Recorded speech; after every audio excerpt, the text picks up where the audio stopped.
औज़ुबिल्लाहिमिनश्शैतानिर्रजीम बिस्मिल्लाहिर्रहमानिर्रहीम। अस्सलामु अलैकुम प्यारे बच्चों, आज हम फिर जो हमारा पिछला वो लेसन कोल एंड पेट्रोलियम उसी को हम कंटिन्यू करेंगे। पिछले क्लास में मैंने आपको कोल और जो पेट्रोलियम है इसको अपने प्रीवियस नॉलेज के साथ उसको कनेक्ट करने की कोशिश की थी। आज हम इसको और प्रोसीड करेंगे, आगे ले जाएंगे इस क्लास को। इसमें कुछ जो हमारे काम की जो चीज़ें हैं उनको हम यहाँ पर डिस्कस करने जा रहे हैं।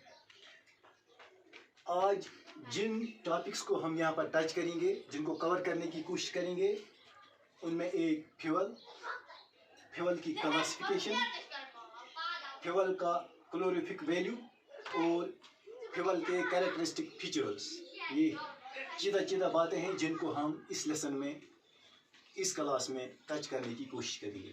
अगर आपको याद होगा जो हमने पिछले क्लास में मैंने आपको बताया, जो एग्जॉस्टिबल नेचुरल रिसोर्सेज हैं इनको हमने दो क्लास में कैटेगराइज किया था, दो क्लास में डिवाइड किया था, प्राइमरी और सेकेंडरी। ये जो प्राइमरी एग्जॉस्टिबल नेचुरल रिसोर्सेज हैं मैंने आपको बताया है, ये 3 स्टेट्स में पाए जाते हैं, solid, liquid and gaseous state.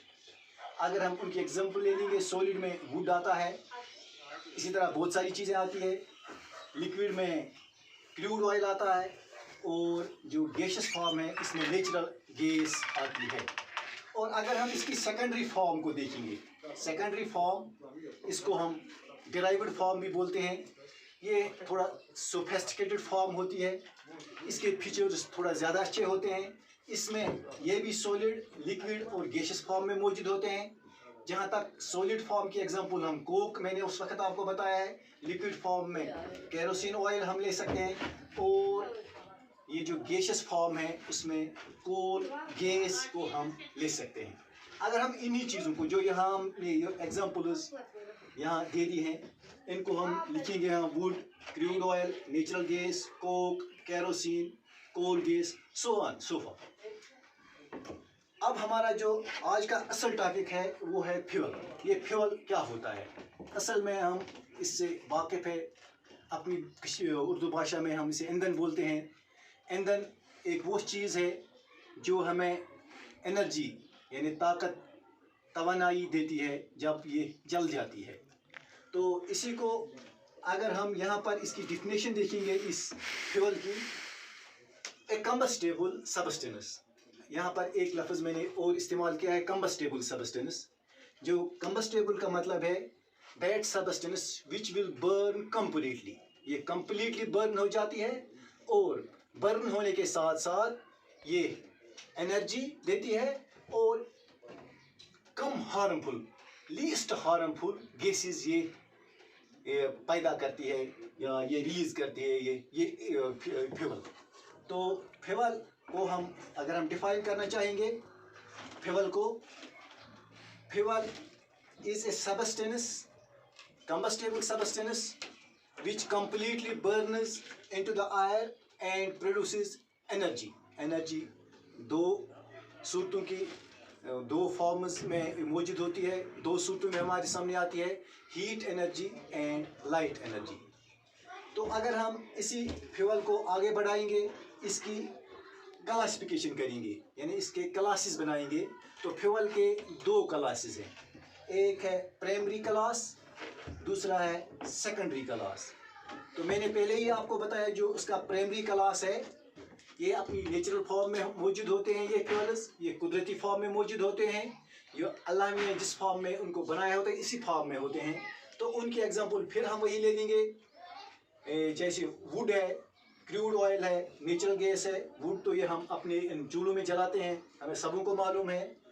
Crude oil भी, इससे भी हम वाकिफ़ हैं और नेचुरल गैसेस जो हैं इनसे भी हम वाकिफ़ हैं।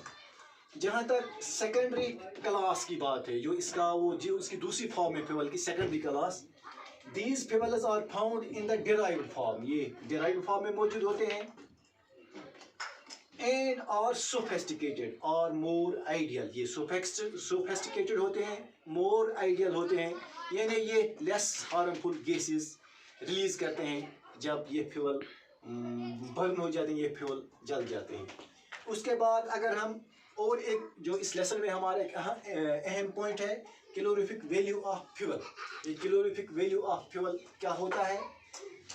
Amount of heat liberated by the complete burning of unit mass और वॉल्यूम ऑफ फ्यूल। जब कंप्लीट बर्न होता है यूनिट मास ऑफ फ्यूल, तो फिर वो कितनी एनर्जी रिलीज करती है, वो फ्यूल कितनी एनर्जी रिलीज करता है, उसको हम कैलोरीफिक वैल्यू बता सकते हैं।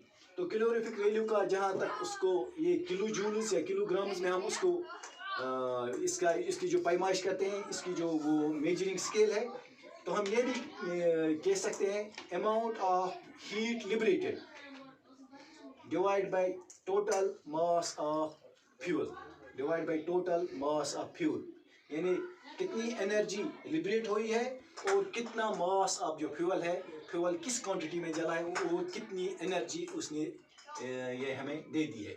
इसके बाद हम इस फ्यूल की और एक चीज़ इसको यहाँ डिस्कस करने जा रहे हैं, characteristic features of ideal fuel. जो आइडियल फ्यूल होता है उसके कैरेक्टरिस्टिक फीचर्स क्या हैं?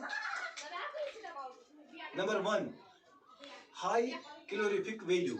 जो आइडियल फ्यूल होता है उसका कैलोरीफिक वैल्यू बहुत ज़्यादा होता है, यानी कम क्वांटिटी में ज़्यादा एनर्जी ये लिबरेट करता है या ये रिलीज करता है, जो आइडियल फ्यूल होता है। और एक बात, ये पोल्यूशन लेस होता है, ये हार्मफुल गैसेस ज़्यादा प्रोड्यूस नहीं करता है जो आइडियल फ्यूल होता है। तीसरी बात, ये लो कॉस्ट का होता है, यानी हर एक की पहुंच में हो, हर एक इसको यूज़ कर सकता हो, तो ये भी एक कैरेक्टरिस्टिक फीचर्स है आइडियल फ्यूल का। उसके बाद इजी एंड सेफ हैंडलिंग, ये भी एक मामला है, ये भी एक अहम पॉइंट है कि आइडियल फ्यूल की और एक फीचर ये होती है, उसको हम आराम से इजीली उसको हम हैंडल कर सकते हैं, इसमें कोई खतरे की घंटी नहीं बजती है, कोई खतरे की अलामत नहीं होती है, ये इसमें कोई और मसला दरपेश नहीं होता है। तो last one character feature of ideal fuel is moderate ignition temperature. जो ये आइडियल फ्यूल होता है उसका जो इग्निशन टेम्परेचर है ये मॉडरेट होता है। बहुत सारी चीज़ें हम इसमें जो आगे फिर हमें उनको टच करेंगे, अभी ये लेसन बाकी है, इसकी बहुत सारी अभी कंपोनेंट्स है जो हमने अभी टच नहीं किए, वो बाद में हम पढ़ाएंगे। Thank you very much.